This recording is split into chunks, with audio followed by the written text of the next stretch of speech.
Assalamualaikum warahmatullahi wabarakatuh. Kembali lagi dengan saya dan masih tentang PPDB tahun 2023. Kali ini saya akan membahas menanggapi beberapa pertanyaan yang masuk hari ini.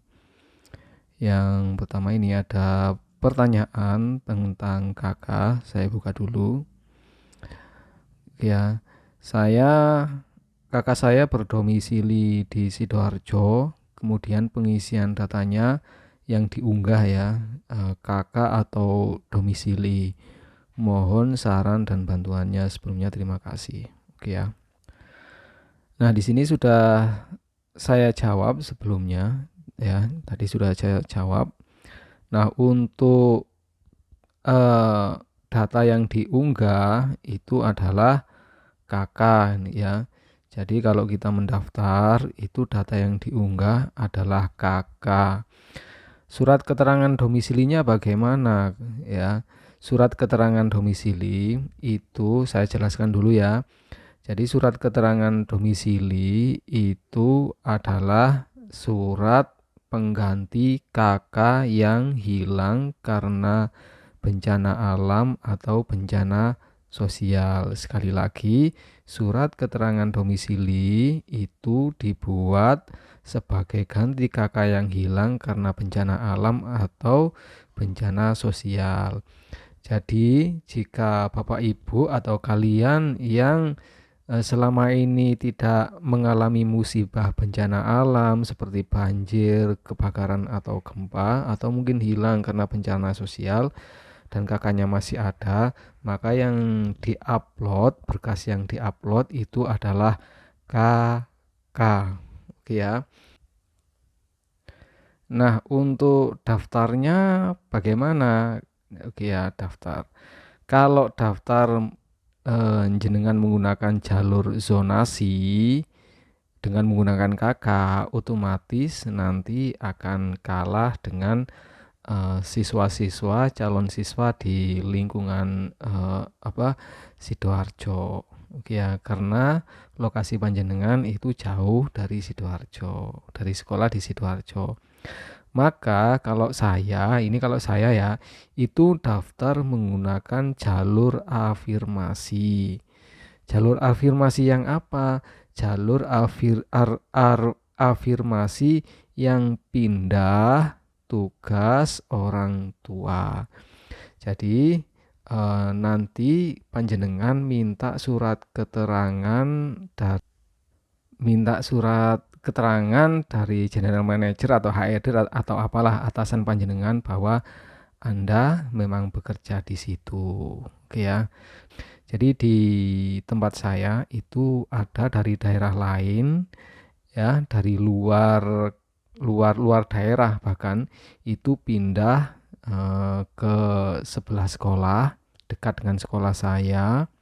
Saya sarankan untuk minta surat keterangan bahwa orang tuanya bekerja di sini ya, di sebelah sini, dan anaknya mengikuti orang tuanya. Nah, itu ya. Jadi ini untuk yang permasalahan kakak yang pindah domisili, pindah rumah. Nah, alternatif lain,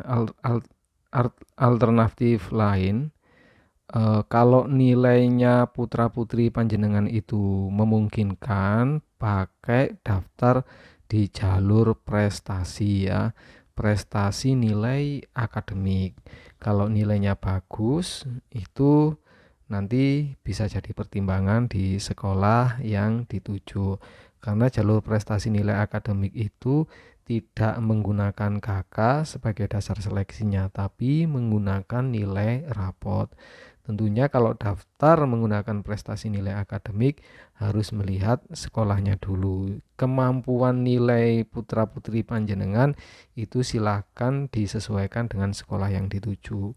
Mungkin itu bisa sedikit membantu tentang kakak ini yang pindah ini ya, pindah domisili. Oke.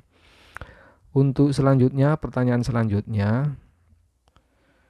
Nah, ini ada pertanyaan lain, Pak. Maaf, mau tanya, untuk SMK maksimal bisa daftar ke berapa jurusan ya dan sekolah ya? Oke, saya bukakan juknisnya. Ini adalah juknis untuk pilihan SMK.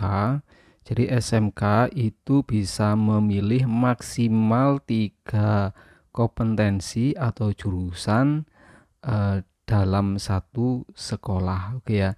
Jadi sekolah A itu kita bisa memilih satu sekolah itu di jurusan A, B, C ya. Jadi bisa memilih 3 jurusan di satu sekolah. Atau bisa juga memilih 3 jurusan di sekolah yang berbeda. Boleh ya. Di sekolah 1 jurusan A, sekolah 2 ini jurusan yang B atau sama jurusannya, sekolah 3 jurusan C. Itu boleh baik di dalam atau di luar zona sekolah. Oke ya. Misalnya saya sekarang daftar di Malang, boleh, yang satunya di Surabaya juga boleh. Kemudian pertanyaan lagi, anak saya daftar beda daerah dari Bogor ke SMA Jogja. Oke, kalau beda daerah, ini beda provinsi ya. Jadi aturan PPDB-nya itu harus mengikuti aturan yang ada di Jogja. Oke ya. Yang jelas nanti putra-putri panjenengan kalau daftar di luar daerah itu zonanya itu otomatis zona luar. Ya, bukan zona dalam. Kalau zona dalam itu satu provinsi atau satu kabupaten itu namanya zona dalam. Oke, masih dalam satu zona. Kalau ini beda provinsi otomatis luar daerah. Dan aturannya mohon maaf, silakan nanti browsing atau tanya-tanya di panitia di PPDB sekitar Jogja ya, mungkin di sana ada helpdesk-nya. Ini saya ndak download surat keterangan, kok ndak bisa tiap. Kalau Pick Not Found ini biasanya filenya sudah dihapus oleh yang punya itu ya, atau halaman websitenya itu sudah dihapus kalau Pick Not Found ya. Kalau error itu biasanya servernya lagi down. Kalau Pick Not Found ini jelas halaman websitenya sudah dihapus. Itu saja sedikit jawaban dari saya. Ada kurang lebihnya mohon maaf dan semoga bisa sedikit membantu. Mudah-mudahan putra-putri jenengan atau kalian semuanya bisa lolos seleksi, bisa sekolah di sekolah tujuan dengan lancar tanpa ada kendala. Dan dari saya, Assalamualaikum warahmatullahi wabarakatuh.